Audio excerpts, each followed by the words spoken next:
Chapter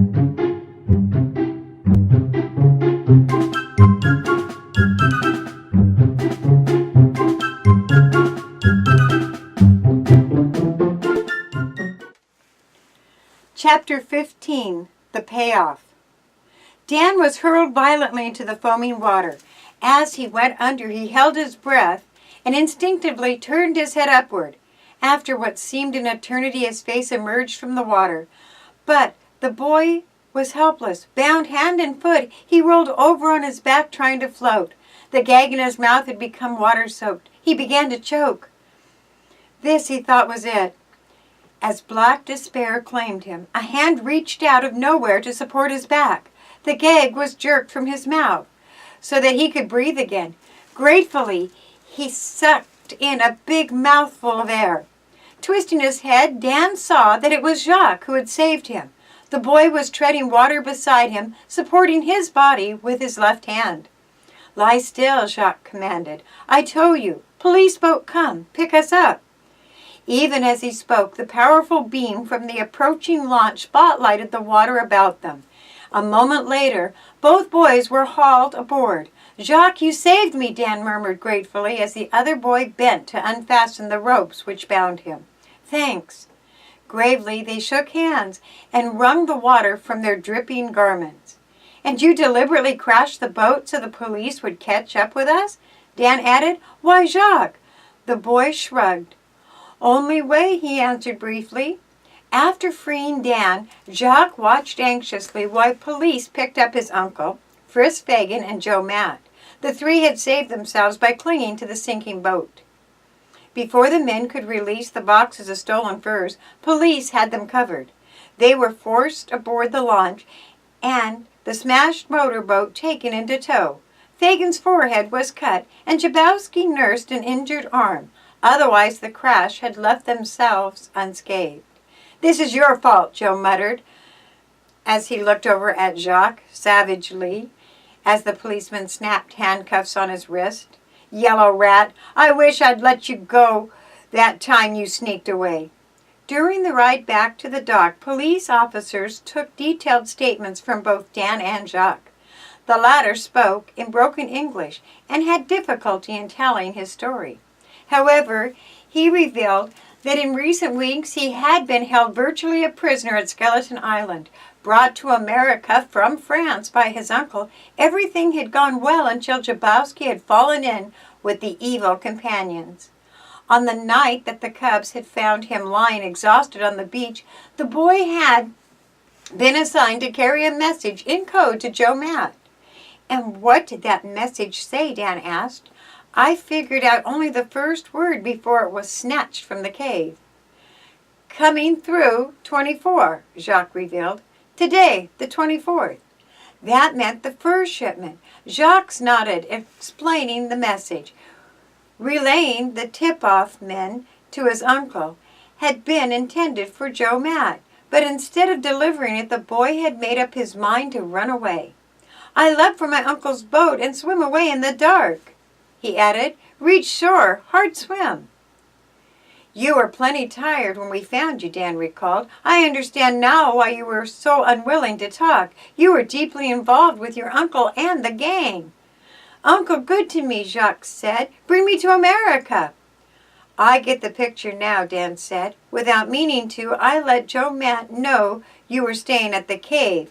He came there and made you return to your uncle, didn't he?"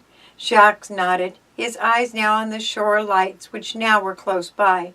"That explains those peculiar circular marks in the sand," Dan went on, piecing the story together. "They were made by Joe Matt's cane. Oh, he was clever, pretending to be blind. All the while, he picked up information and relayed it to members of the ring. Hank considered himself a friend." The launch reached the dock, and the three prisoners were herded ashore. Hank Hawkins, having revived from the blow Joe Matt had struck, readily identified the boxes of furs as the ones stolen from this company.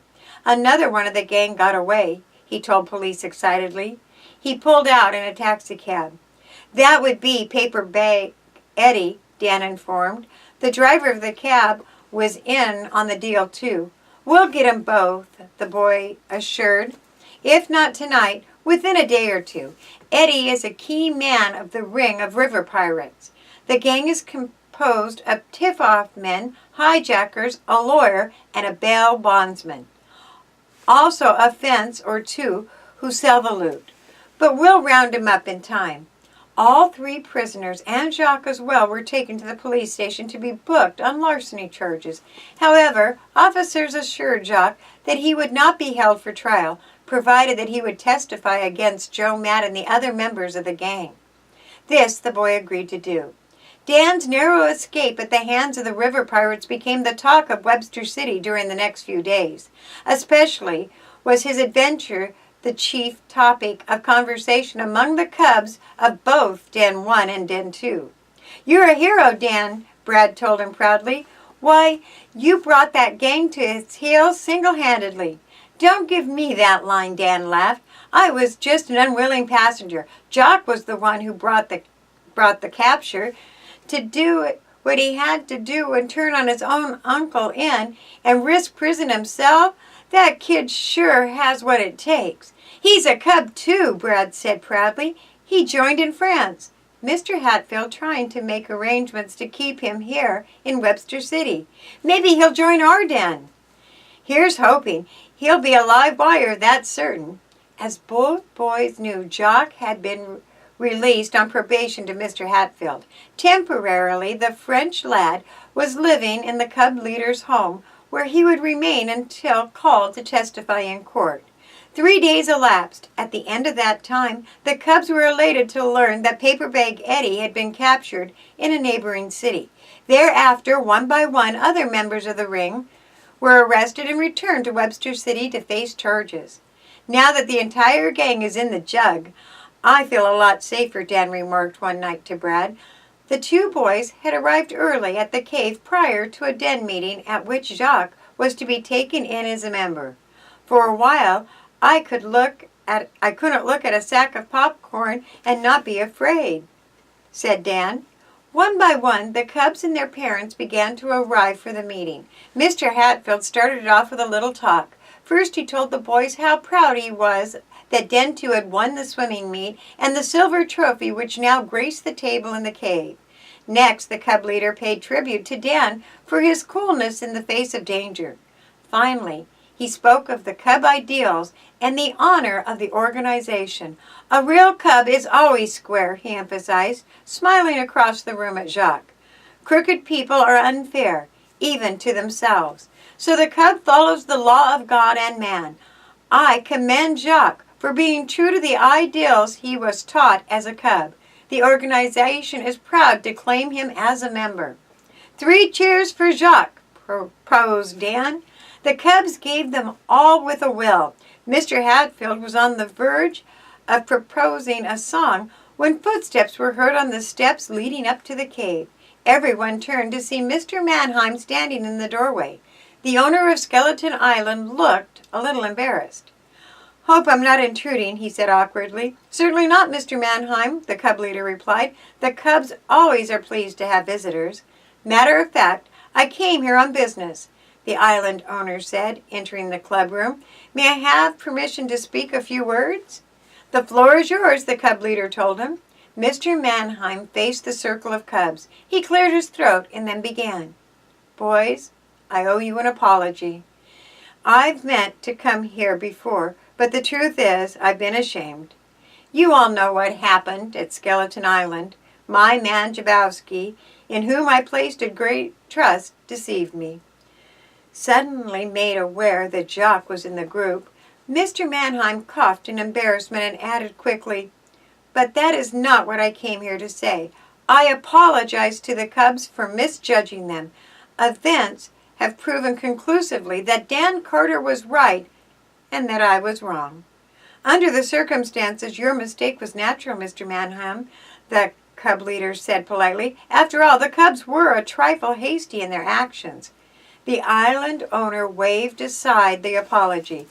"This is what I really came to say. I hope the cubs will forget that I ever ordered them away from the island. I am engaging a new caretaker, and the property is yours to use whenever you like. "The most generous of you, Mr. Mannheim," the cub leader thanked him. "Furthermore, I am deeding the campsite to the Scouts without charge. It's the least I can do to make amends." The island owner's generosity delighted the cubs. Dan proposed a cheer for Mr. Mannheim, which was given with will. "One thing more," the island owner said. "I understand that Mr. Holloway's sailboat was struck either by my motorboat or one which closely resembled it. In either case, Jabowski was mixed up in the affair. I'll send my check to cover the damage."